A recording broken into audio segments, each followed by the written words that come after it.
Meus irmãos, quero convidá-los para o texto bíblico que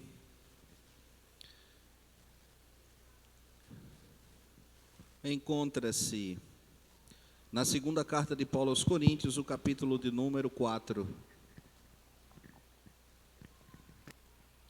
Segunda carta de Paulo aos Coríntios, capítulo de número 4. Quero fazer menção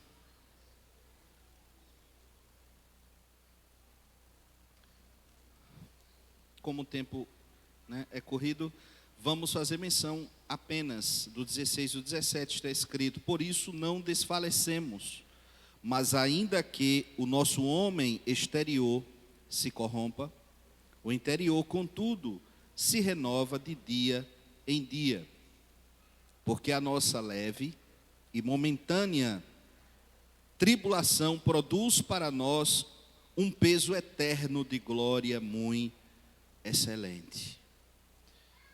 Amém? Meus irmãos, nós encontramos o apóstolo Paulo falando acerca da esperança na glória futura, na glória eterna que Deus tem reservado para nós. Eu gostaria de afirmar que nós, enquanto cristãos, nós vivemos aqui, e apesar, meus irmãos, do nosso corpo, da nossa fisiologia ser adaptada para as coisas terrestres, Deus, ao nos criar, nos dotou, Ele nos capacitou com 5 sentidos, que nos permite experimentar e conhecer o mundo ao nosso redor.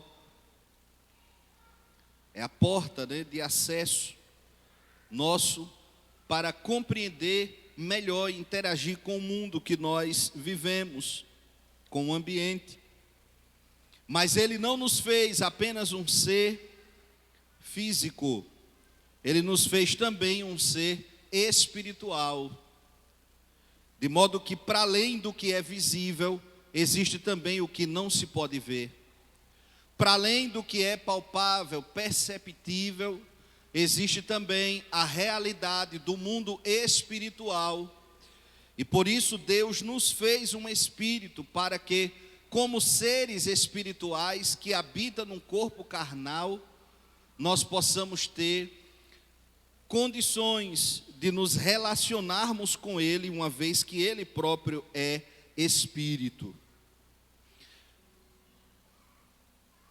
Dito isto, é importante dizer que os crentes aos quais Paulo aqui se referia, eles tinham uma crença muito firme na ressurreição.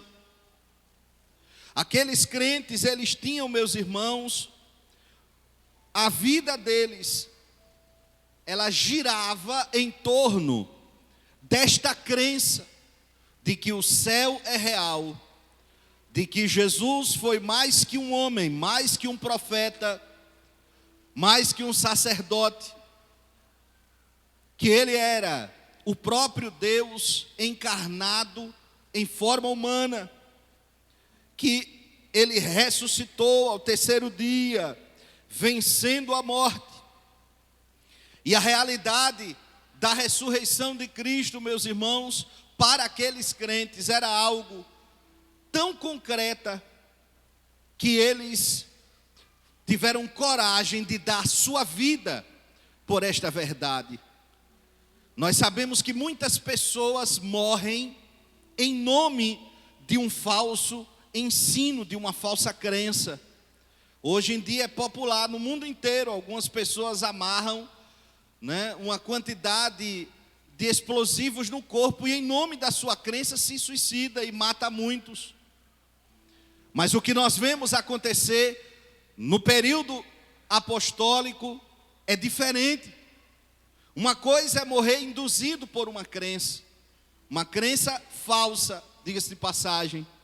Outra coisa, meus irmãos, é você crer que alguém que morreu, que passou 3 dias enterrado, saiu da sepultura, e mais, você ter o privilégio de poder vê-lo face a face.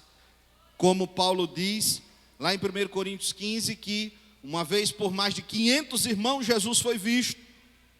Então, a ressurreição de Cristo para aqueles crentes era uma realidade. Eles tiveram o privilégio de ver Jesus ressuscitado diante deles.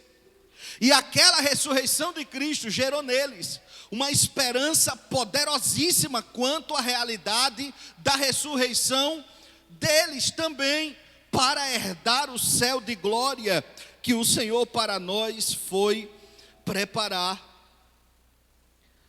E era isso que motivava aqueles crentes.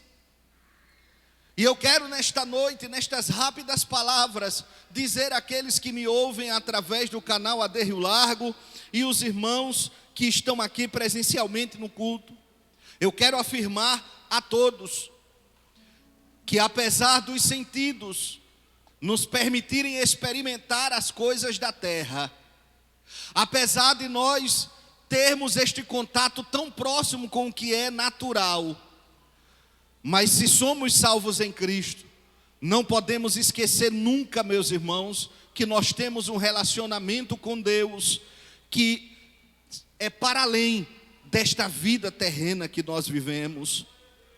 E é por isso que em 2 Coríntios capítulo 4, e Paulo discorre com maestria sobre este assunto, dizendo isso, que nós não desfalecemos, nós não nos desanimamos, nós não nos entristecemos, nós não permitimos que a corrupção do corpo, ou seja, o processo de envelhecimento, a própria morte, ou mesmo, versículo 17, a leve e momentânea, porque quando se olha com um olhar atemporal, com um olhar da eternidade, a tribulação que nós vivemos aqui, meus irmãos, ela duraria, comparada à eternidade, menos que um microsegundo. É tão insignificante que é até incomparável. Então Paulo diz: a nossa leve e momentânea tribulação produz em nós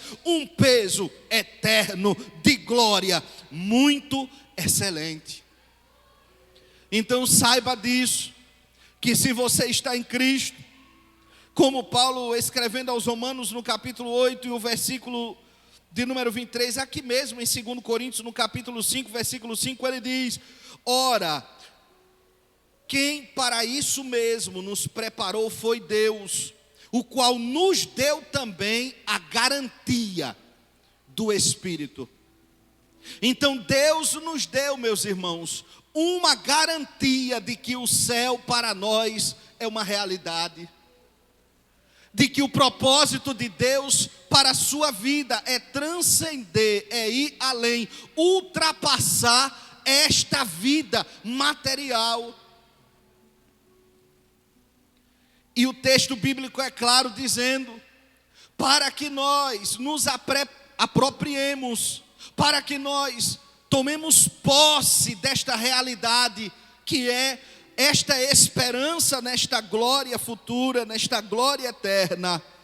Deus, Ele deu em nós uma garantia, Ele deu um penhor.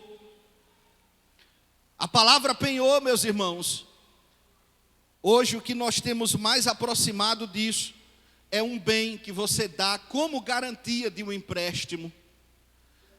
Que temos mais próximo disso na nossa cultura hoje é o que a Caixa Econômica faz. Você chega lá com uma joia, seja ela de qual joia for, se for preciosa, claro, e eles avaliam o preço que aquela joia vale, e com base no valor daquela joia, emprestam de imediato um valor equivalente, proporcional àquela joia, para que a pessoa já saia do banco com dinheiro no bolso ou na conta, como quiser. E a própria joia, ela é a garantia do pagamento. Se a pessoa não cumprir, não devolver ao banco, o banco simplesmente fica com aquele bem que serviu de garantia. Então, a Bíblia diz, meus irmãos, que o Espírito Santo de Deus é esta garantia em nós, de que há um céu de glória reservado para nós. de que nós podemos manter firme e viva em nós esta esperança. Que tudo quanto você viver aqui, seja experiências agradáveis, maravilhosas que a vida lhe proporcione, ou mesmo experiências traumáticas, angustiantes, extremamente dolorosas, tenha convicção disso, independente da experiência que a vida lhe proporcione, Deus tem algo infinitamente maior reservado para você. Por isto vale a pena manter-se firme na pessoa divina de Jesus. E Paulo apresenta isso. A habitação do Espírito Santo em nós é a garantia. É por isso que é tão importante, meus irmãos, para além do conhecimento bíblico, como sempre costuma dizer o nosso pastor, nós termos a experiência. Para além, meus irmãos, de saber sobre Deus, nós termos a experiência de sentir Ele em nós. De que vale ser crente vazio?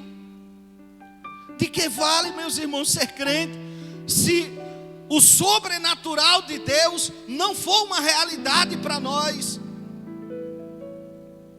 Como eu vou encontrar forças diante do sofrimento, diante das tribulações da vida, diante das dificuldades, dos percalços que a vida traz, se eu não tiver uma base sólida nesta experiência de sentir o Deus real se fazendo real na minha vida?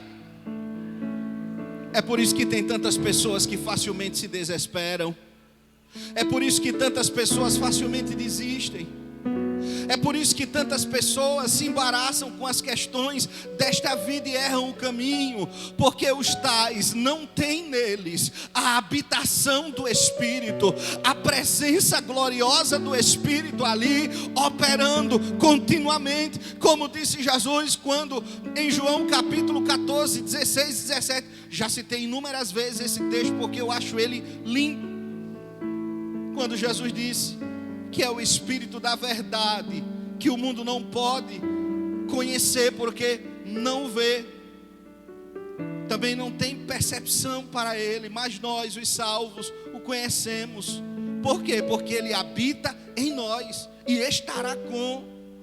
E isso, meus irmãos, o pastor Antônio Gilberto, ele dizia que ali nessa passagem bíblica, quando a Bíblia diz que o Espírito Santo habita e estará, não é uma redundância.